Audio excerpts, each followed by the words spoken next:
Hello, my name is Tom Garrity, and I'm going to talk to you today about the proposals for the new union called Fórsa, which is a proposed amalgamation of the PSEU, Impact and the CPSU.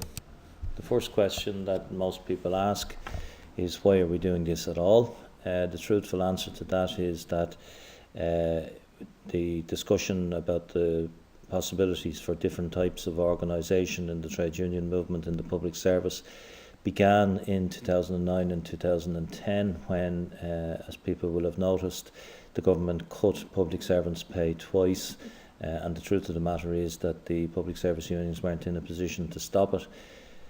That generated a discussion about whether the way in which we are organised is necessarily the best way of protecting the people for whom we have the responsibility to represent, and we were of the view that the events of 2009-2010 had shown that there were certain weaknesses in the way in which we were organised.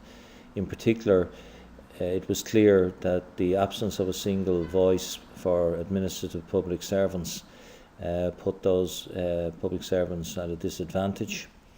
And all of this was occurring in circumstances where our 19th century form of organisation, which was highly stratified, highly fragmented, was running slap bang up against an increasingly centralised system of decision making on the part of the employer, so that all major terms and conditions of employment were being determined by one single employer at the centre and that had applicability right across the public service, whereas the public service unions were still divided up into 19 different organisations, and even within the administrative staff there were 5 different organisations claiming to speak for them.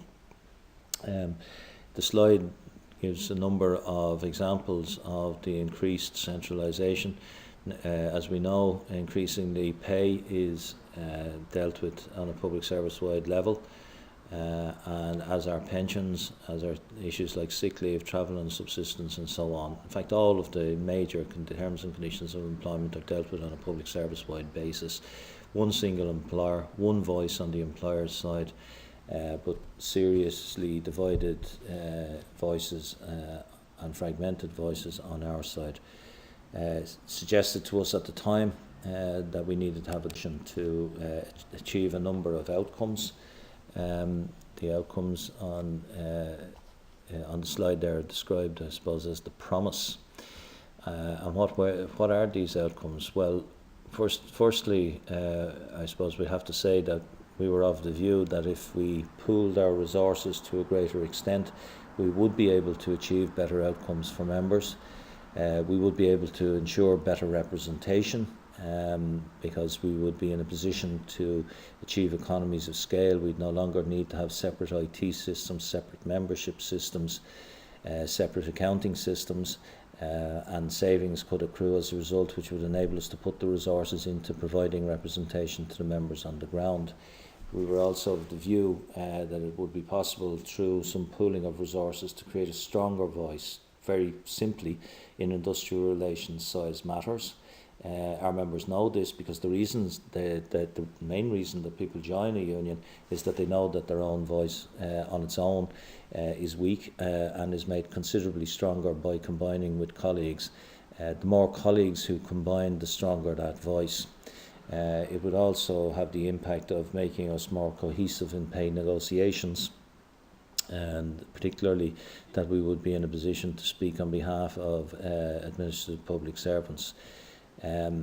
This evolved into a proposition of a single union. Initially, the discussion centred around 5 unions, but in the course of the discussion, our colleagues in the AHCPS and their linked organisation, the Veterinary Officers Association, pulled out of the process, but the remaining 3 unions remained in it.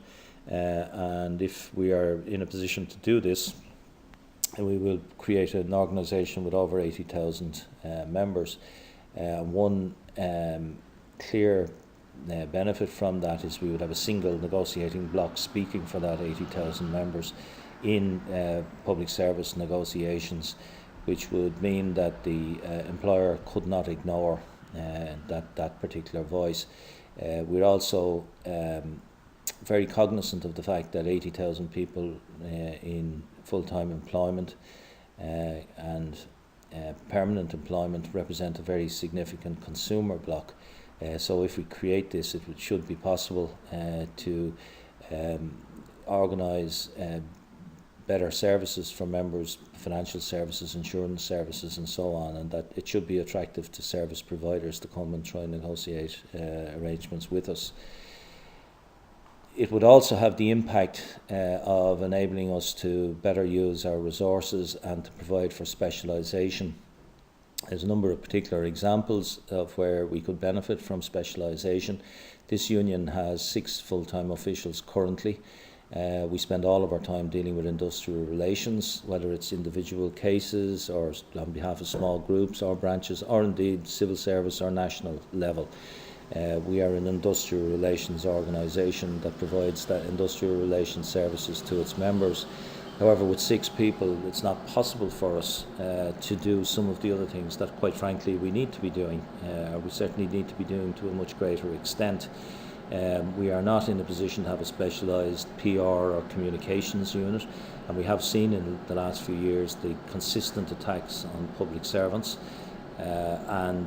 If we create this new union, we will have a dedicated communications unit which will be headed up by PR professionals who will be able to speak for and on behalf of public servants. We will also be able to create an organising unit which will organise branches and assist with recruitment. The organising unit will be in a position to recruit non-members, organise branches, provide training, provide backup assistance to branches. One of the difficulties we have is that with a small organisation, we're not really in a position to provide the sort of range of training that is necessary for our activists to do the sort of job that we task them with. By having a larger organisation that can dedicate resources to that, it will improve that situation. The aim of all of this is to create an organisation that will become the go-to union for the media, politicians and the employer when they are looking for a public service perspective. Before we get on to the realisation of the promise, it's necessary, I suppose, to identify the fact that creating a new organisation generates challenges. It is a perfectly valid concern on the part of people that they fear that their separate and distinctive voice might be lost in a larger organisation. It is perfectly valid for them to be concerned that the sort of access that the smaller organisation can offer to the services of a head office should continue to be available to members, and that the new union would manage to stay in touch with the membership. All of these are valid points. Those challenges need to be addressed, and I will come back to that in a moment. I've already dealt with the fact that the opportunities would be generated to have a communications unit, an organisation and training function, better use of resources through specialisation, and the fact that we should be able to provide additional membership benefits. I'll come back to that point in a moment. In order to meet the challenge and the concern in particular that a new organisation would lose the distinctive voices within it, we are proposing that all existing branches of all 3 unions will remain once the new organisation is created. And that will only change with the agreement of the people in those branches. We understand the concern that people might have that something that they're used to, something that works well for them, could potentially be taken away from them, and that would obviously have a detrimental impact and would be quite contrary to what we are trying to do. So all existing branches will remain. We recognise also that there are issues that arise for individual groups. that don't impact on other groups. For instance, there could be an issue that affects EOs. EOs exclusively, doesn't have any resonance or would be of no concern to any other group. So we are going to generate constituency groups which will largely reflect the existing 3 existing unions, and issues that are exclusive to groups or grades will be dealt with through those constituency groups. In addition to the constituency groups, there are issues that impact on people at a particular level right across the public service. Right across the public service, there are, for instance, grades who are directly equivalent to EOs and HEOs.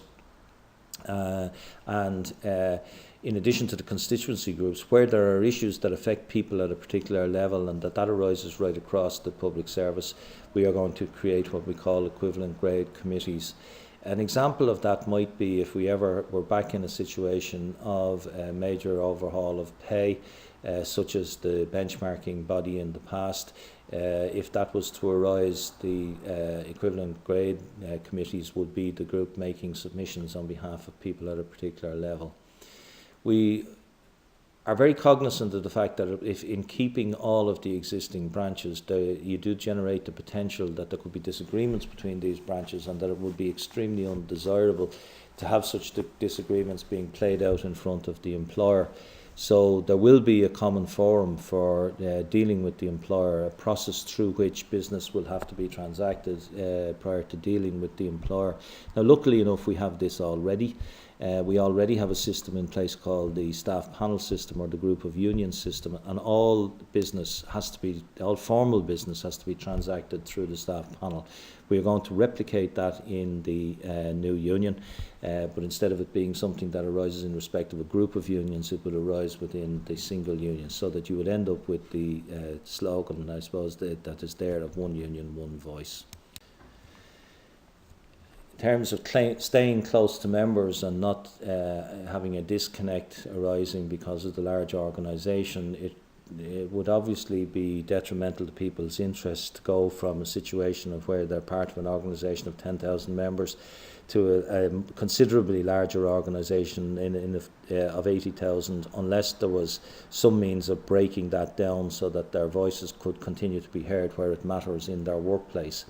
So, with a view to achieving that, we are generating 6 autonomous divisions within the organisation, and they will be autonomous in the sense that if there's an issue that affects the civil service alone, then it will be a matter for the civil service alone to deal with it. There will be a civil service conference, divisional conference. There will be a civil service executive committee. There will be a dedicated complement of staff at head office for the civil service. And there will be autonomy for the civil service to deal with matters exclusive to the civil service. The civil service with the health division will be by far the largest division within the organisation. Those members of ours who are outside of the civil service will be in a services and enterprise division, which better reflects their interests, the diverse interests of people who are in semi-state, commercial or non-commercial, or indeed in some instances in former public service organisations that are now in the private sector. The last point, because the bulk of our members are in the civil service, is just to note that the Civil Service Division will be headed by the PSEU General Secretary. A concern that members have is that currently, as members of the PSEU, they can pick up the phone and contact Union Head Office and talk to somebody in Head Office. They don't have to go through any filtering process. It would be the intention of the PSEU General Secretary to continue with that culture in the Civil Service Division in the new organisation. Just in case all of that doesn't provide sufficient comfort for our members in terms of meeting the challenges or concerns that they have identified, there will be a membership charter for members which will guarantee them certain response times whenever they raise issues with Head Office.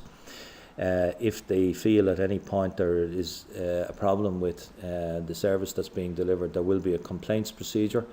This complaints procedure will be overseen by a senior person in the organisation. Actually, I think I can tell you at this point that senior person will be my colleague Owen Renane, who's currently the General Secretary of the CPSU. Part of Owen's brief will be to oversee the whole service delivery to members and the complaints procedure. But if at the end of all of that we find that there is an individual who's still unhappy with the service that they have received, there will be an independent ombudsman in place to deal with any such concerns. The purpose of a complaints procedure, of course, is to make sure that it's never used, that the people who could potentially be complained against are aware that there is a vehicle there for people to make complaints and to ensure that the service that they are supposed to provide is provided. And certainly in respect of the areas for which the PSEU General Secretary will have responsibility, the intention would be that no member should have to avail of the complaints procedure. So that's all the challenges, but obviously the challenges are the potential problems that placed themselves in front of us when we began to consider what we might do. The motivation for doing this lies in the opportunities, and just to put some of those opportunities into some perspective, the new union will have about €85 million in assets. It will be a very wealthy organisation with assets that can be put at the disposal of the members of the union. There will be, of that 85 million, €50 million will be set aside for contingency, will not be used for ordinary day-to-day expenditure. The contingency fund will deal with payment of strike pay and so on in the event of disputes and meeting any legal costs that might arise for the union. I think it's probably no harm to say that had there been a major industrial response to the circumstances in which we found ourselves in 2009-2010, the amount of resources that were available to the individual unions, given the fragmentation that we were dealing with at the time, would have made it very, very difficult for any individual union to sustain a dispute for any lengthy period, simply because of lack of resources. By having a very substantial contingency fund in place, we would hope to ensure that much at least will not prove to be a difficulty into the future. In terms of the annual income of the new organisation, well, that will exceed 20 million per year, which is a not insignificant sum, and will be used to both top up the contingency fund and indeed to meet all of the running costs of the union. Something that this union would be incapable of doing on our own is have regional offices. The new organisation, however, because it has much greater economies of scale, will be in a position to have offices not just in Dublin, but in Dublin Airport, Cork, Limerick, Galway and Sligo.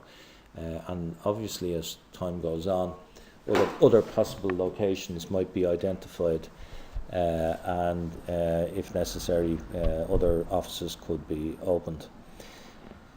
In terms of the subscription rates, because it's a question that comes up, people ask, well, what am I going to be paying in the new organisation? It's probably worth making the point that a very substantial amount of the time of the discussions of the three unions since 2012 centred around the financing of the new organisation, and the rates of the three existing unions are all different.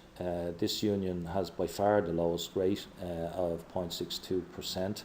Our impact colleagues have a rate of 8%, 0.8%, my apologies, and our CPSU colleagues have a 1% rate, though out of that they pay for a dental and optical scheme which takes up about 20% of their income. We had to find some way of merging all of those rates, but self-evidently nobody would want to go into a new organisation where they'd be expected to pay more. So provision has been made that all of the existing members of the three unions will remain on their existing rates. That can't be changed without the agreement of the individuals who are affected by it. There is a draft instrument of amalgamation which will be adopted if the new union is created and registered with the Registrar of Friendly Societies. That will be a legal document.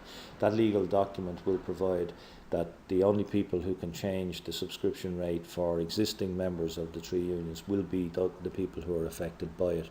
That prevents the possibility in the future of somebody coming along and saying that a member of the former PSEU is only paying 0.62%, whereas they're paying be it 8% or 0.8% or 1%, and that therefore the people on 0.62 should be brought up to pay the same as everybody else. That can't happen. It can only happen with the agreement of the people who are affected by it. The biggest opportunities, of course, lie in the fact that what we are looking to create is the largest public service union. This will be de force in any central public service negotiations with the employer. It is difficult to conceive of any potential public service pay agreement, for instance, that doesn't involve the agreement of the people who represent by far the largest group. That's clearly a prize worth attaining at a national level, but the vast majority of the work that our organisation does is done at local level within government departments or indeed within the relevant semi-state bodies. In the case of the civil service, which is where most of our members work, if we create this new union, it will represent over 90% of civil servants. It will be the voice of civil servants, and it will be a voice that will be impossible for the employer to ignore, not least because, as I've mentioned earlier, it will be backed up by a considerable asset base. There will also be sufficient staffing available for the civil service division to ensure the delivery of service that people are entitled to expect. I mentioned earlier on about the opportunities in relation to benefits. Well, obviously, a consumer block of people in steady employment consisting of 80,000 members should be able to deliver negotiated outcomes with service providers that ensure decent financial or insurance packages. That's something that would have to await the creation of the new organisation. However, even pending that, the potential new organisation can deliver a range of services to our members at no additional cost beyond union subscription to the members concerned. Out of the over €20 million of income that will be generated each year, we have identified that it will be possible to set aside about 1.8 million to provide a range of benefits to people when they are at their most vulnerable. Clearly, €1.8 million could be spread in many different ways across the 80,000 people. You could theoretically, I suppose, give people a voucher worth €20 a head to use against, say, car insurance, house insurance and so on, but most people probably would barely notice that. On the other hand, when people are at their most vulnerable, when they're at their lowest, it is when they usually require the services of a union. So it is entirely in keeping with the ethos of a trade union that we should target benefits at the point where people are at their most vulnerable. So what is being proposed is a range of benefits of consisting of payment of €5,000 on the death of a member to their estate, or €5,000 to a member on the death of a spouse or qualifying partner, €5,000 personal accident cover, €5,000 critical illness cover, and €5,000 illness benefit for a member who's been out of work for more than 12 months. In addition to that, there would be up to 250,000 repatriation costs for a member who falls ill or indeed who dies while abroad. The PSEU currently provides the first two of those benefits, in the event of a death of a member or spouse or qualifying partner. It is a hugely expensive insurance undertaking, given the age profile of our membership. And it is a cost that is consistently going up year on year, so no guarantee could be given that that would continue indefinitely. given the increasing cost. But the beauty of creating a much larger organisation is that spreading the risk across a considerably larger number of people, of 80,000 people, allows you not only to protect the benefit that is in place, but to enhance it with the other elements: personal accident cover, critical illness cover, illness benefit and repatriation. A question that has been asked of us from time to time is what impact will all of this have on the income continuance scheme? The short-term answer is that the income continuance scheme will stay exactly as it is. It will cover the group that it currently covers, the people who are currently represented by the PSEU, because that is, it would appear at the moment, the most advantageous way of delivering that service. If at some point in the future we can identify other groups within the new organisation with whom we could combine to the mutual benefit of the groups in providing an income continuance package, well then that's obviously a new opportunity that would arise, that it doesn't arise at the present time. But for the present, the intention is to continue with the union's income continuance scheme as it is. Just a few other miscellaneous provisions. I mentioned earlier about the long discussion on the subscription rates. While all subscription rates for existing members will remain as they are, new members who join after the 1st of January into the grades that we currently represent will pay a slightly higher rate of contribution of 0.8% of their salary. However, that will be capped at €370 per annum. Nobody will pay more than €370 per annum. Just to explain, perhaps before I go on to the next point, is that all of the range of services that I have described clearly require funding, and this is the rate of funding that we felt would be necessary going forward to ensure that we delivered that range of service. In terms of the prenup, if you like, the amalgamation documentation provides for a review to be undertaken automatically, but it also provides that any individual union who has a concern about the way in which the amalgamation is working can precipitate a review at any time. And if there are problems identified, we will avail of the services of the Irish Congress of Trade Unions to help us to resolve them. I suppose it would be fair to say that every amalgamation agreement between unions contains similar provisions, and I have to say that over many years of observing amalgamations, I've never yet seen this provision having to be exercised. Anybody who goes into a new organisation should do so on the basis that they're going to try and make it work, and trying to make it work means working with the people with whom they're amalgamating. It would be a strange thing indeed if any one of the former unions in the new set of circumstances felt the need to invoke this provision, but it is there. It will be contained within the relevant documentation should be required. The next steps, the intention is to create the union from the 1st of January in 2018 in the event that all three unions vote yes. If any individual union fails to vote yes, then this package of proposals is off the table. If two unions choose to have further discussions, they can do so from scratch. But there are three legs to this particular stool, and it is dependent upon all three legs being made available. The ballots in each of the unions have gone out and have to be completed by the 17th of November. All three unions will complete their ballots at the same time. In the event that the three unions vote in favour, the new union would become operative from the 1st of May. All three executive committees are recommending to members that they vote in favour of the proposals. It would be true to say that all three of the executive committees have a strong allegiance to their own existing organisation, and that there has been a degree of soul searching inevitably in the consideration of this particular issue, and that all three unions would presumably see certain issues that have merit in retaining their existing structures.